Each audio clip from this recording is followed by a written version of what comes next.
রহমান রহিম। আমি সমন্বয়ক ভাইদের উদ্দেশ্যে বলছি, আপনারা আওয়ামী লীগকে নিষিদ্ধ করতে চাইছেন। আওয়ামী লীগকে নিষিদ্ধ করার আমি সহজ উপায় আপনাদেরকে বলে দিচ্ছি।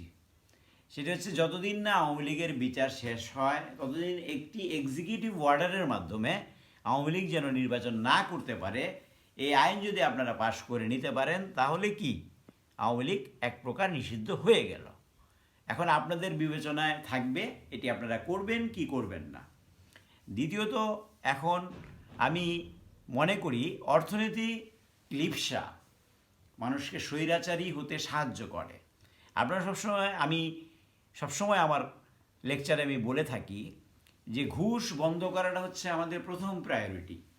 যেমন ধরেন, যদি আমি বলেছিলাম যে ঘুষ যদি কেউ নেয়, সরকারি কর্মকর্তা কর্মচারী, তার যদি সেই শাস্তির জন্য তার যদি একটি আঙুলের একটি গিরা কেটে নেওয়া হয়, এভাবে 10-20 জনকে যদি শাস্তি দেওয়া হয়, বাংলাদেশে কোনো সরকারি কর্মচারী বা কর্মকর্তা ঘুষ খাবে না। আর যদি ঘুষ না খায়, তখন পলিটিক্যালি এমপিরাও কি ঘুষের ভাগ পাবে না, মন্ত্রীরাও ঘুষের ভাগ পাবে না, ইভেন প্রধানমন্ত্রীও পাবে না।